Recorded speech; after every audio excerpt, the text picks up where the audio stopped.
Hello, everyone, and welcome to the Good Lawyers Gone Bad podcast. My name is Stuart Teicher. Today's story was a little bit strange. I was going to give you 3 short stories today, but when I started to write and research this first one, it just sort of grew. So I ended up making it the entire focus of the episode. Now, the reason I say it's strange is not just because it was supposed to be a shorter one, but because of how it unexpectedly made me feel.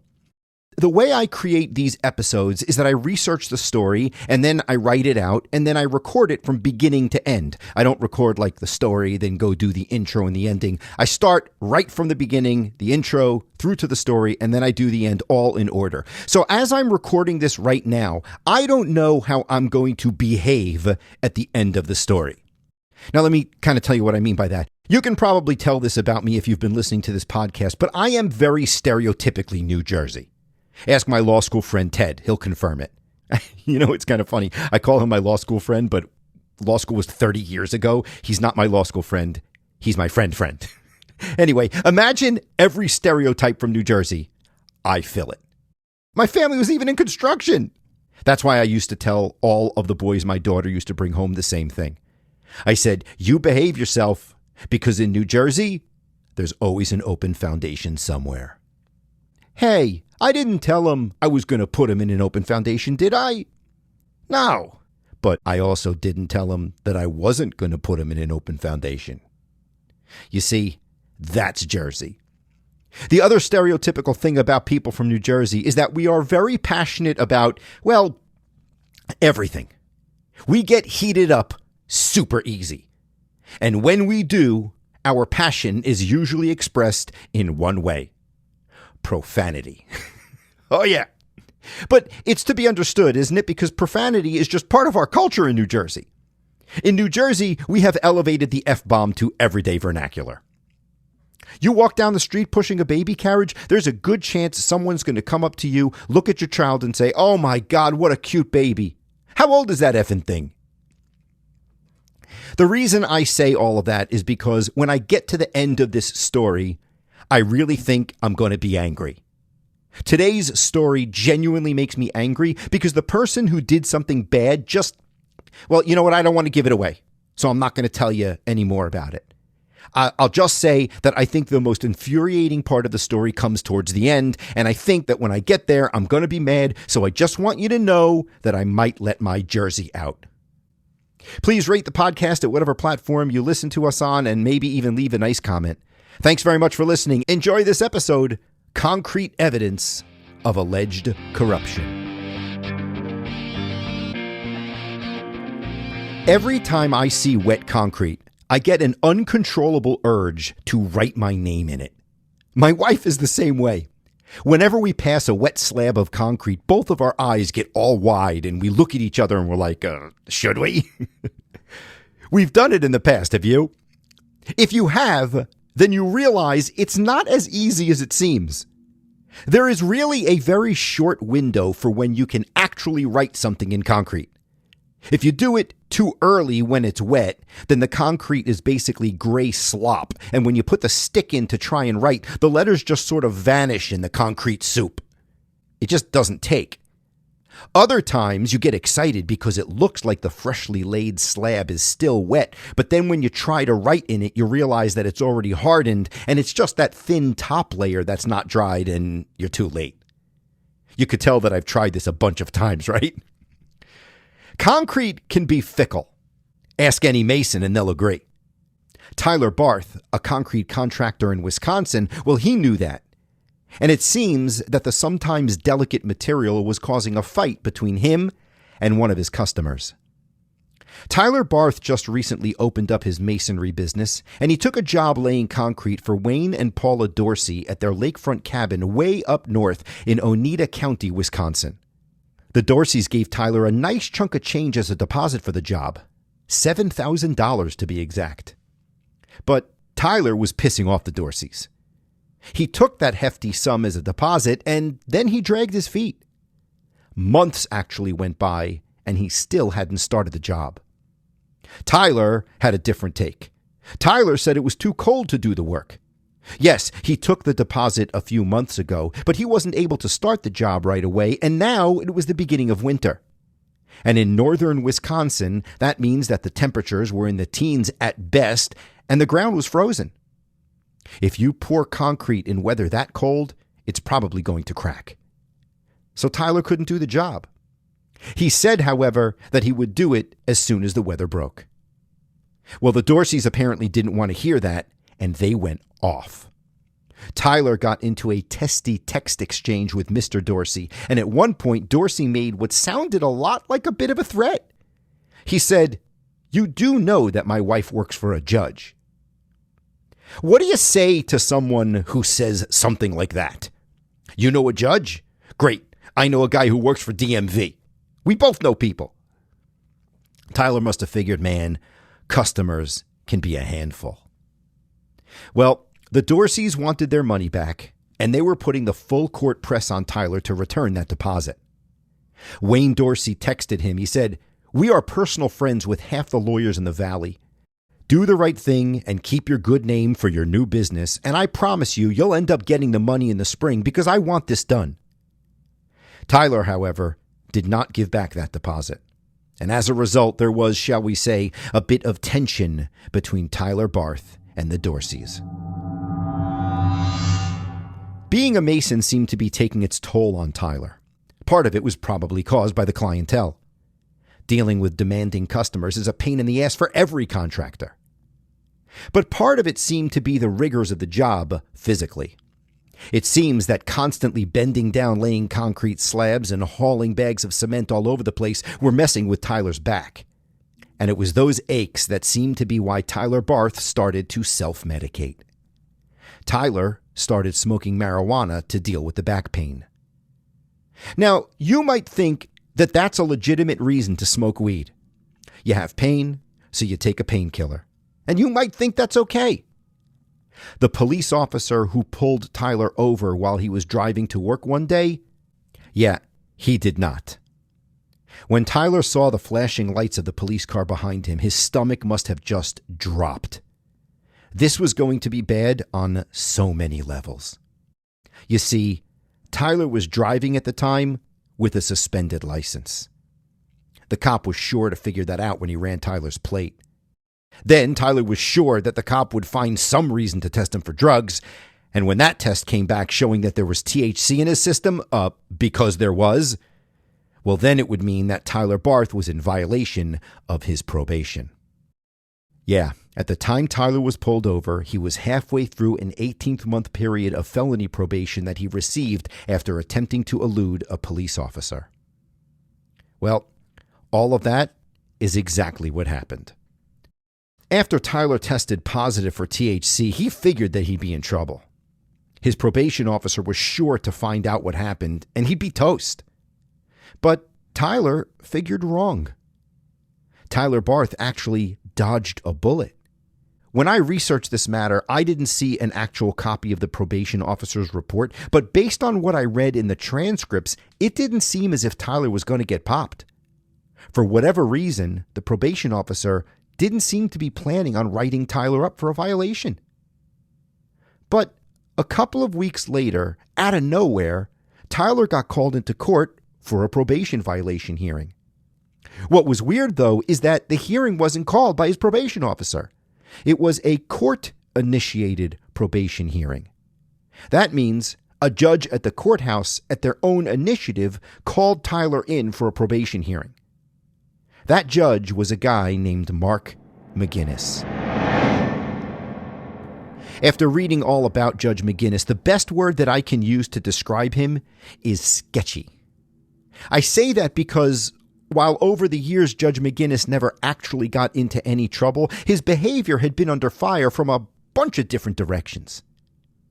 According to reports, there was at least one prior ethics complaint filed against the judge, which claimed that McGinnis skirted state ethics laws by not disclosing thousands of dollars he received for legal training sessions he conducted for local police officers. That same report alleged some strange business dealings.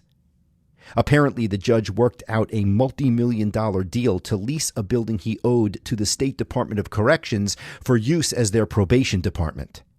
The judge seems to have received the blessing of the Judicial Commission to enter into that deal, but Department of Correction lawyers called the $2.7 million lease problematic. Judge McGinnis was also criticized for some tough handling of juveniles in a high school program he created in a truancy court. When reviewing that program, one attorney alleged that he bullied students and their parents. And on top of all that, there was apparently no love lost between McGinnis and the lawyers who appeared in his court. Over the past several years, lawyers made application to get Judge McGinnis switched off their cases over 1,000 times. That was almost 3 times as many requests as any other circuit court judge in the state. But maybe the most painful rebuke came from his superiors. Not only had Judge McGinnis's rulings been overturned by higher courts for exceeding his sentencing authority, but an appellate court admonished Judge McGinnis for being, in their words, objectively biased after he threatened a defendant at a probation hearing.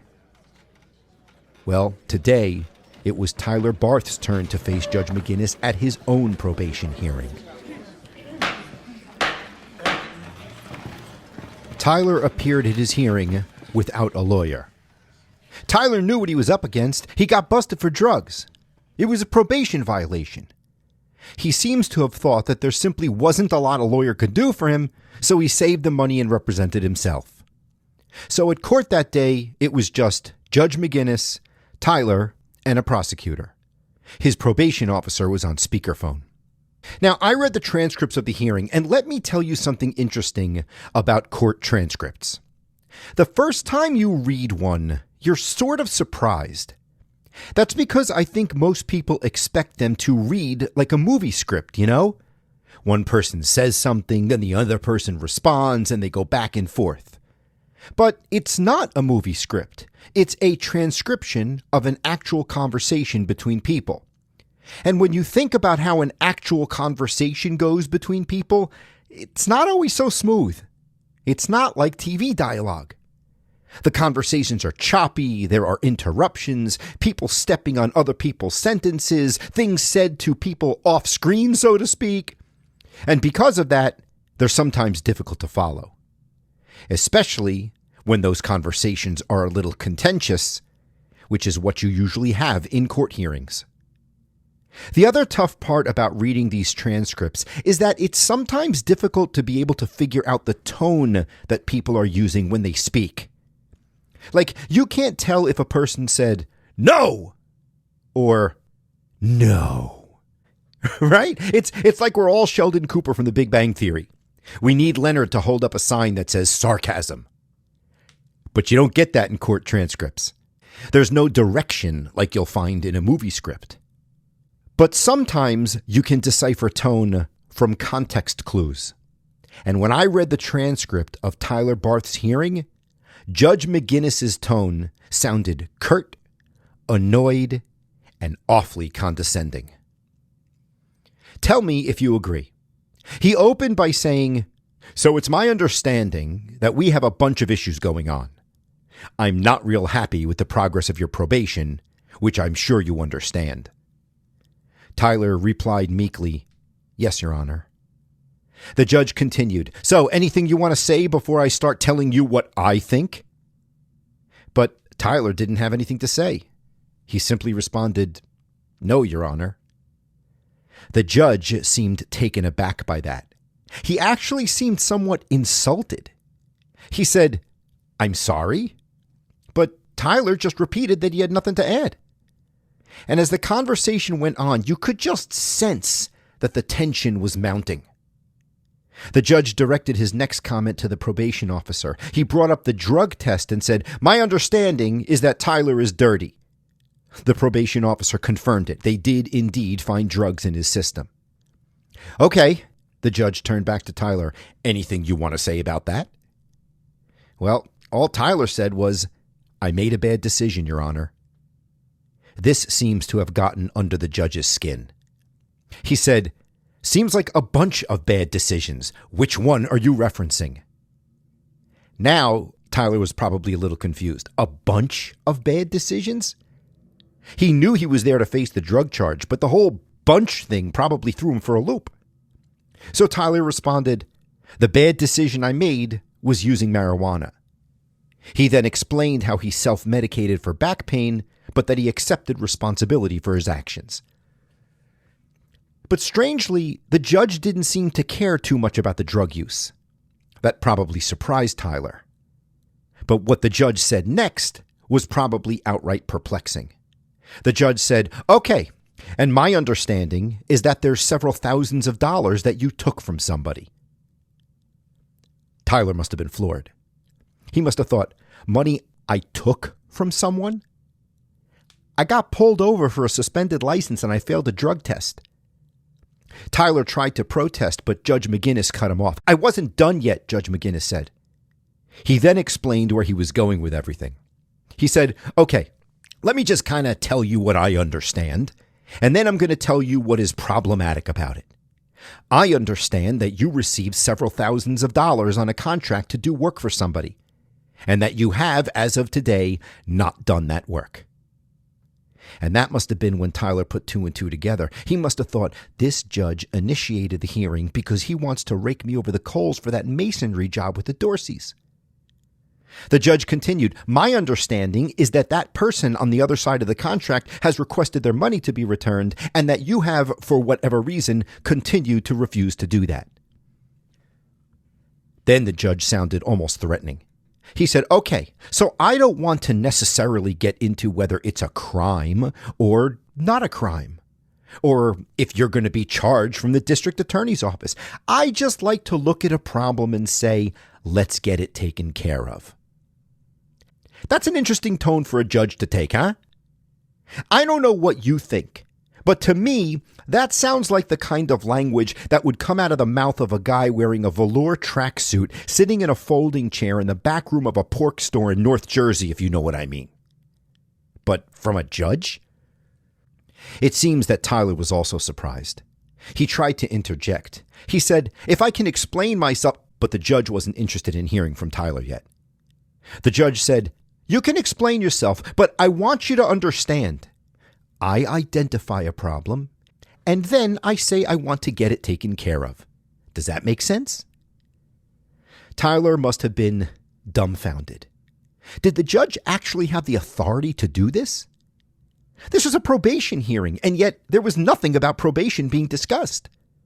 But Tyler didn't have a lawyer, so when he tried to speak up, the judge rolled right over him. So Tyler did the only thing he could do. He stood there and let it happen. Eventually, Judge McGinnis let Tyler get in a word. Tyler told the judge that he'd just started up a concrete company that past summer. The concrete season ends in November, and he couldn't pour concrete in the wintertime. He told the judge that he confirmed with the customer that he'd come back and finish the work in the spring. Tyler said, "I still fully plan on doing the job." But the judge didn't want to hear it. And then he interrupted Tyler in a way that made it clear that someone had given the judge the whole story about the concrete deal. He said, "That's not true. Now we're fabricating." No one knows exactly how the details of the concrete dispute were relayed to Judge McGinnis. Paula Dorsey didn't work for Judge McGinnis. The Dorseys deny pulling any strings at the courthouse. But it's clear that someone got to Judge McGinnis because he grilled Tyler on the details of the deal. Tyler and the judge went back and forth about the specifics. Was it supposed to be done in September? Did Tyler promise to complete it in 14 days? Did the customer give Tyler more time? Did the customer ask for their money back? And what's incredible is that amidst this back and forth, Tyler griped that he wasn't prepared to have this conversation altogether. He said that he didn't know that this would even be brought up at this court date. The hearing was supposed to be about a probation matter. But McGinnis didn't seem to care. He summed up how he saw things. He said, "So, you're using drugs, you took $7,000, you haven't done the work, and you're not going to return it." The judge demanded that Tyler repay the $7,000 immediately. With a healthy dose of snark, he looked at the clock and then looked at Tyler and said, "It's like 11:02. So the money is going to be paid back by 11:15. Or do you need more than 13 minutes? Tyler was devastated. I need more than 13 minutes, he said. Okay, the judge said. So tell me the amount of time you need, Mr. Barth. Tyler said, if I could get like 7 days, unacceptable. The judge snapped at him. A smart guy in your chair would say that it would be paid back by 11:15. And then Judge McGinnis brought down the hammer. Without addressing the suspended license, while completely ignoring the drug charge, he said, I order that you serve 90 days in the county jail. You'll be released from lockup as soon as that $7,000 is returned in full. Tyler Barth was floored. The judge explained that after Tyler paid, he should send the judge a letter informing him of that, along with proof of payment. Then the judge would sign off, release him from jail, and reschedule the probation hearing to deal with the drugs. At this point, Tyler was desperate. He told the judge that if he would have known that this is what they would be addressing in court that day, he would have gotten a lawyer. The judge's condescension then seemed to turn up to 11. He told Tyler that there were a lot of lawyers in the courtroom that day, and they could all talk to him. They could all come down to the jail and speak to him from the other side of the glass. Tyler continued to protest. He couldn't believe he was being locked up for what? He wasn't arrested for theft. He had a dispute with a homeowner over money. No criminal charges were brought against him. No civil court declared that Tyler owed the money. It seemed like the judge was locking him up just because he could. It seems like he was just angry with Tyler for owing money to someone the judge seemed to know. It looks like he was just pissed off and that he was using his enormous power as a judge to collect a debt for a colleague. And what's incredible is that Judge McGinnis didn't even deny it. Tyler pleaded with the judge and said, I'm being locked up for something I haven't even been charged with yet. And the judge literally said, that's true, but for purposes of this case, I think you know what you need to do. The judge then said, so, there will be an officer coming down to take you into custody now. I wish it didn't happen. I wish you were smart enough to say it would be paid by 11:15 and then just pay it. And then Tyler Barth went to jail. As Tyler was led out of the courtroom, he says he saw the homeowner from that lakefront cabin sitting in the gallery watching the whole hearing. The Dorseys deny being there. Now, you might be thinking, why didn't anyone in that courtroom say anything on Tyler's behalf? But who? Think about it. If you're a court employee working for the judge, you're not legally equipped to know when a judge might be exceeding his authority. Could you imagine if someone like Rusty the bailiff were to turn to the judge and say, Judge, are you sure you could do that? His ass would be kicked out of the courtroom in a heartbeat. Same thing for his court staff. And what about the lawyers who might be in the courtroom? Honestly, chances are that none of them are even listening. They've got their own cases to prepare for. They've got emails to answer on their phones. And even if they were listening, they don't know what's really going on in some random case where they never read the file. Well, while none of those people spoke up in court that day, one of those people didn't like what they saw.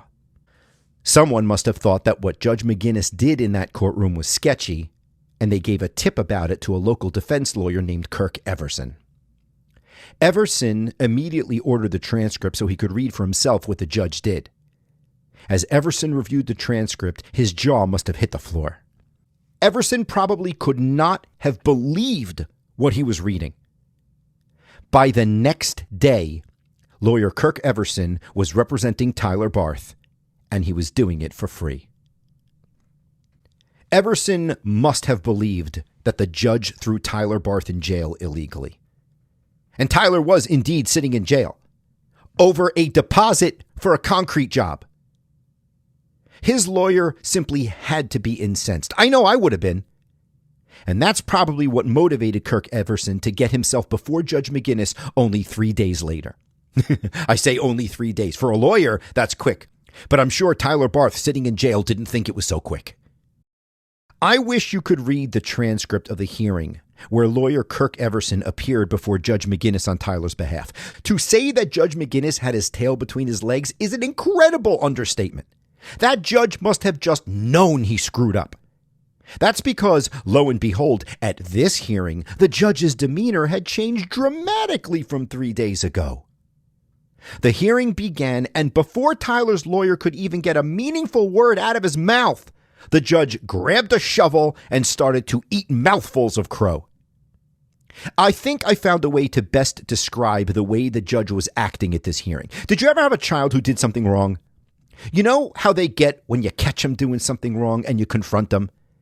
They try to defend themselves, right? But they get so scatterbrained that you could just tell that they're bullshitting you.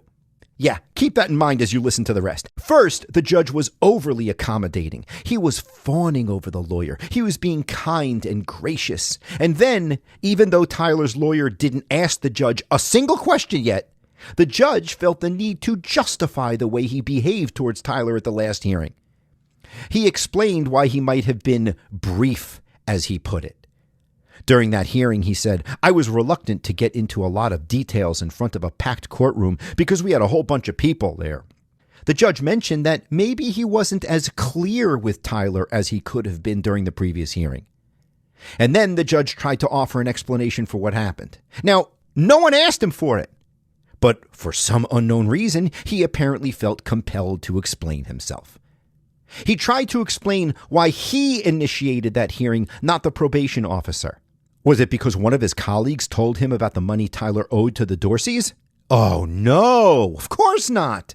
He claimed that about a month ago, he was doing the part of his job where he reviews and approves arrest warrant requests from law enforcement. That's how the system works. You know, if a cop wants to arrest someone, they have to apply for a warrant from a judge. The judge reviews the information, they sign off on the arrest warrant, and then the cops go out and make the arrest. McGinnis claims that when he was reviewing those arrest warrant applications, that Tyler Barth's name came across his desk. He said that when he saw that name, he remembered it because he knew that Tyler had a drug case and he thought that warranted a probation hearing. There's only one problem with that explanation. There's no way Tyler Barth's name could have come across the judge's desk in a request for a criminal arrest warrant because at the time the judge was reviewing those warrant applications, Tyler Barth had not been charged with anything. No charges existed that could have triggered a warrant request. The Dorseys did eventually try to file criminal charges against Tyler, but that wasn't until 2 weeks later. And when they did it, it seemed like the district attorney chose not to pursue those charges because it's a contract dispute. It's a business dispute, not a criminal matter. When you read what the judge said in the transcript, it all sounds like complete bullshit. The judge was waffling like a teenager whose parents just caught them with a bag of weed in their pants pocket. What bag, huh? That's a guy I know who gave it to me yesterday he gave it to me for a few dollars. For free. It's my friend's. I don't know the guy I got it from. Is it getting hot in here? The guy goes on for a whole page in the transcript like that. And then he says to the new lawyer, ready for this? He says, I'm glad you're on board, Mr. Everson, and I'm glad that Mr. Barth has counsel.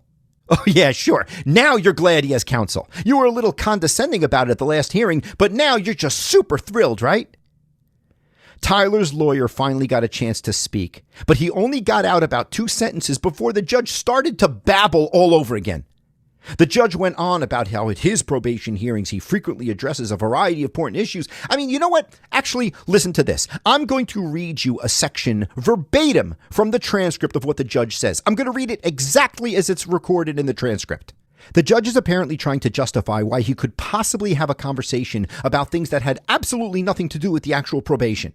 So in describing that last hearing, this is what he says. He says, so what I do, and I'm not sure if you've ever been a part of it, Mr. Everson. I think you've been in my court once or twice over the years. Maybe not. But what I normally do for the past 16 years is when I sentence someone to probation and I have concerns about something, drug use, restitution payments, getting a job, whatever it is, residence, I'll put it in for a probation review hearing. So that's court initiated. I think that's a fair representation. So for example, on Monday, and I have them once a month, and on Monday I had 14 different probation review hearings. Another example would be 2 of those 14 on Monday were individuals who had not paid amounts during their probationary period, and I got the notice, the write-off, and enter a civil judgment, and I was in disagreement with that. So I put it on for a probation review hearing, and in one of those cases, the gentleman paid $800 and got it paid in full, so his probation is going to be over. And in another case, the lady agreed to have a 6-month extension to her probation so she could go forward and make the payments. So it's kind of a hodgepodge of cases, but ultimately it's the courts reviewing somebody's conduct and behavior on probation to make sure that they're in compliance with the law and the conditions of probation. So that's what they are. They are usually set at sentencing hearings, but 3 3 out of the 14, Mr. Barth, and then the 2 that I just mentioned, and maybe a couple of other ones, were based upon me receiving information from probation or from some other source having a concern and putting it on for a hearing. That's what it was. That's what the judge said, word for word. Now tell me something. What the fuck is he talking about? I swear to God, I don't know how the lawyer representing Tyler Barth kept his cool. I really don't. It is a testament to his professionalism, because I would have gone off on the judge, and I never do something like that. I wouldn't even think of doing something like that. But this is so... I don't even know what to say. It is so obvious that he's trying to cover his ass. And I'll tell you what, he probably wasn't just covering his own ass. Think about it. The person involved in the dispute with Tyler didn't work for this particular judge. She worked for another judge. And the Dorseys claim that they never used their contacts in the courthouse to get help in the matter. So that can only mean that someone else told Judge McGinnis what was going on. Who could that be? Maybe it was the judge that Paula Dorsey works for. Maybe it was some other courthouse employee. We don't know, but it had to be somebody. And if it was another person, whether it was a judge or otherwise, McGinnis probably wanted to protect them. Could you imagine if Judge McGinnis said, well, the reason I initiated this hearing against Mr. Barth was because Judge so-and-so called me and told me that you screwed his staff member in a business deal? That other judge would be up in front of the ethics board too. I guarantee you that this was the easiest oral argument that Tyler's lawyer had ever had in his entire career. He didn't have to do anything. All he had to do was show up, and Judge McGinnis fell apart. And he folded on the jail term too, and quick. He very quickly walked back the sentence he imposed on Tyler. After considering the length of the transcript, this entire hearing couldn't have taken more than 10 minutes. You want to know why? Because McGinnis must have known he screwed up, and he probably wanted to end the fiasco as quickly as he could. After Tyler was released from jail, the Dorseys filed a consumer complaint and reported him to local police. They tried to get the Hortonville police involved. They also contacted the Grand Chute police, but the authorities declined to get involved because it was a civil matter. Tyler wasn't about to let this all die down. After the hearing, Tyler Barth's lawyer notified the district attorney about what had happened.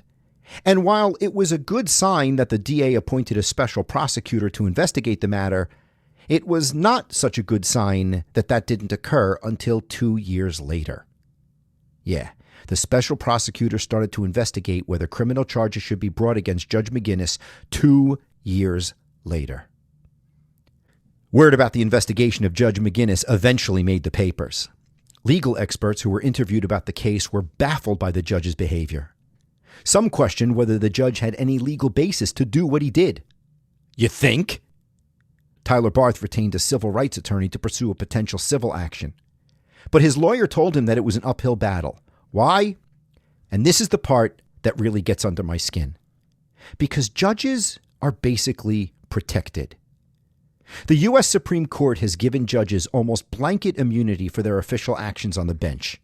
Sure, judges' rulings get overturned all the time, but they almost never face sanctions for exceeding their authority. One paper reported that, quote, Wisconsin legal experts said that they weren't aware of any instance in which a sitting Wisconsin judge was charged with a crime for actions taken as a judge. The bottom line is that it is very difficult to hold judges accountable. Think about how hard it would be to remove Judge McGinnis. First, the Wisconsin Judicial Commission would have to meet. That's a group of lawyers, judges, and non-lawyers. They need to agree to file a formal complaint against the judge. If you can get them to take that extraordinary step, the complaint then goes to the Wisconsin Supreme Court. The Wisconsin Supreme Court would then need to vote to remove the judge. The only other way to get a judge off the bench are basically acts of God. You either need a public recall or impeachment by the legislature. The chances of any of those happening are slim to none. Want to guess what happened to Judge Mark McGinnis? Basically nothing. In August of 2025, it was reported that the special prosecutor decided not to pursue criminal charges against Judge McGinnis. Instead, the judge will resign before his term expires. The special prosecutor said that several factors led him not to charge Judge McGinnis with a crime. First, McGinnis had acknowledged through his attorney that he could have handled the matter differently. Also, the prosecutor apparently had concerns about whether he could prove his case against the judge. One article reported that there were issues with the separation of powers between the executive and judicial branches of government over what they called charging a judge for a mistake made on the bench. In an interview, the special prosecutor said, quote, "This isn't a case to test those parameters, especially since he acknowledged that he should have done it differently." The special prosecutor also factored in that the judge had resigned. Cases like this get me so angry, I can't even adequately express it to you. Apparent abuses of power are the most aggravating cases to me. You know, as a lawyer, I have to be careful about the position I take on these kinds of cases. It's my responsibility as an attorney and as a professor of professional responsibility to make sure that I behave in a way that ensures the integrity of the legal system. Unwarranted public criticism of the system and the judiciary is both frowned upon and can lead to consequences for a lawyer. But justifiable criticism is a key part of the self-policing responsibility of the legal system, and it's a critical function for society as a whole. So it is in that spirit, the spirit of promoting public trust for the legal system, that I, first of all, tell this story altogether. But it's also in that spirit that I say that the outcome of this case smells. It reeks of a deal. It stinks of protectionism. Listen, I haven't seen any of the evidence, so I can't say that the decision the prosecutor made was wrong. But think about how this looks to society. The public hears a special prosecutor say that the judge could have handled the matter differently, and they think, well, that doesn't exactly sound like anybody's taking responsibility. They hear a special prosecutor call what this judge did a mistake on the bench, and they think, a mistake? Did the judge accidentally throw him in jail? The prosecutor said that this isn't a case to test the separation of powers. Why not? Quite the contrary. One could argue that this is the perfect case to test that. Here we seem to have a judge who used his immense power to jail someone because he got into a business dispute with someone else. What is this, 14th century England? Judges are now allowed to throw you into debtor's prison?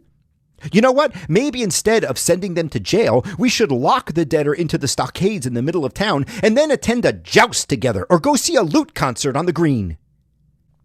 Maybe even if it was tough for the prosecutor to prove his case, he should have gone forward with it anyway. Maybe it would have been a more just outcome for society if he let the courts decide if the evidence was sufficient.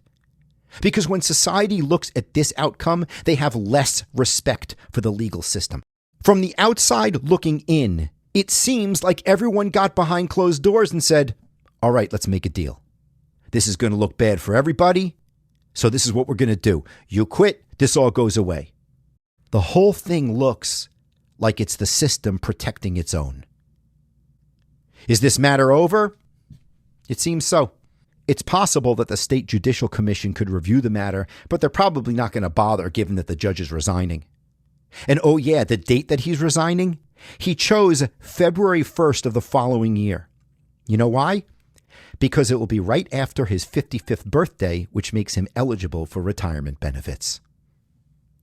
When asked what he was going to do in the future, Judge McGinnis said that he plans to educate judges in the U.S. and internationally. This judge is going to educate other judges on how to do their job properly. When Tyler Barth found out about the deal that was struck, he was dumbfounded. He said, quote, "That's crazy. The fact that nobody's going to prosecute him for it, that's insane." He said, "If he's retiring, I guess that's good. He can't do that to nobody else. But it's just bullshit, in my opinion." Well put, Tyler. The reason cases like this get me so hot under the collar is because they reinforce the idea in the public that the system protects those in power. We should be telling society the opposite. With great power comes great responsibility, and there should also be greater accountability. Thank you very much for listening, everybody. It was my pleasure to bring this story to you. Please remember to go to your podcasting platform and rate us, give us stars, leave a comment, that sort of thing. Thank you very much. I hope you enjoy the rest of your day.